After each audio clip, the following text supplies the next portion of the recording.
Praise the Lord everyone. सबको जय मसीह की। आइए मैं आप सभी के लिए उस सामर्थ से भरे और पवित्र वचन को पढ़ती हूँ, जो वचन हमें परमेश्वर के दास अपोस्टल अंकुर यूसुफ नरूला जी द्वारा और परमेश्वर की दासी पास्टर सोनिया यूसुफ नरूला जी द्वारा दिया जाता है। आइए मैं आप सभी के लिए उस सामर्थ से भरे पवित्र वचन को पढ़ती हूँ। प्रार्थना न छोड़ें, जैसे कि पवित्र बाइबल दानियल 10 की 2 से 3 आयत में लिखा है।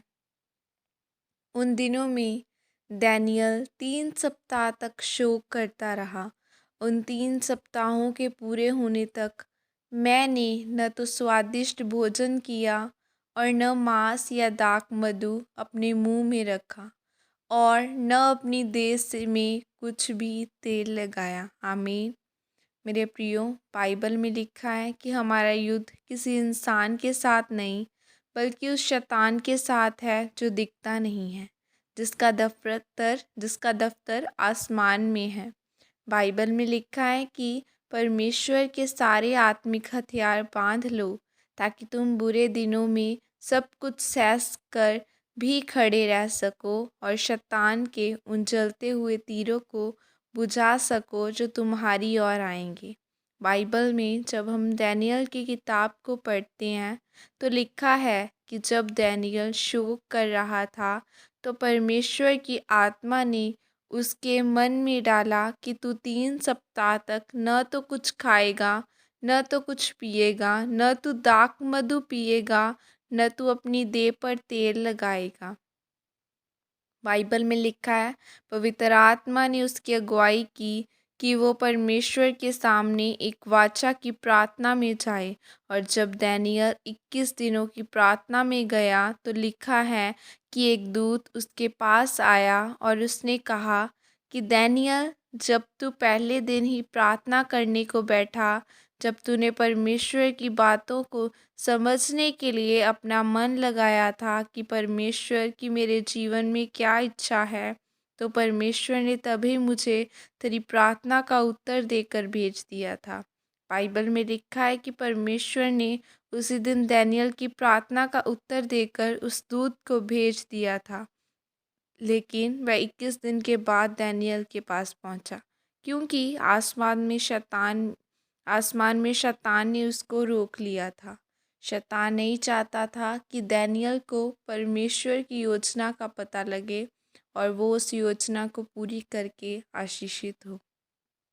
मेरे प्रियो, जब आप प्रार्थना करते हैं तो परमेश्वर, जो दयालु परमेश्वर है, वह पहले ही दिन आपकी प्रार्थना का उत्तर देना चाहता है।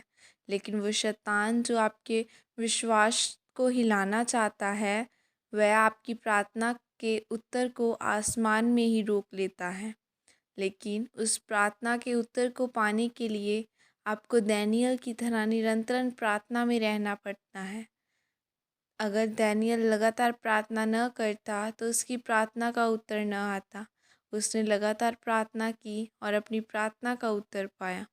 इसी तरह से मेरे प्रियो, आप भी लगातार प्रार्थना के द्वारा परमेश्वर के साथ जुड़े रहें, ताकि परमेश्वर भी दानियल की तरह आपको भी आपकी प्रार्थनाओं के उत्तर दे सके और आप अपने जीवन में परमेश्वर की मर्ज़ी को समझ सके और इस मर्ज़ी को पूरा होते हुए देख सकें।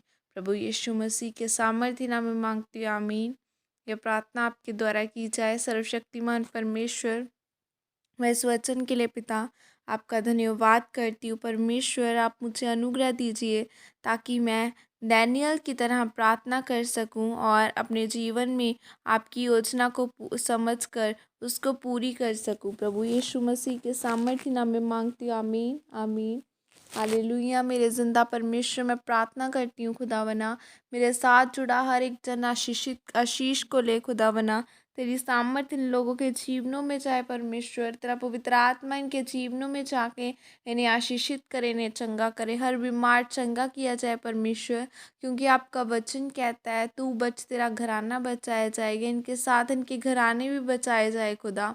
हर बीमार आज शिफा को ले, क्योंकि वचन में लिखा है प्रभु यीशु मसीह के कोड़े खाने से तुम चंगे हो चुके हो। परमेश्वर आपके कोड़े खाने से हम सचमुच चंगे हो चुके हैं। पिता आपकी सामर्थ्य इनके जीवनों में जाकर इन्हें आशीषित करे, ऊंचा करे और ऊंचाइयों पे लेकर जाए। परमेश्वर तेरा पवित्र आत्मा इनके जीवनों में जाके इन्हें आशीषित करे। खुदावना धन्यवाद करती हूँ तेरे वचनों के लिए, तेरी सामर्थ के लिए खुदा।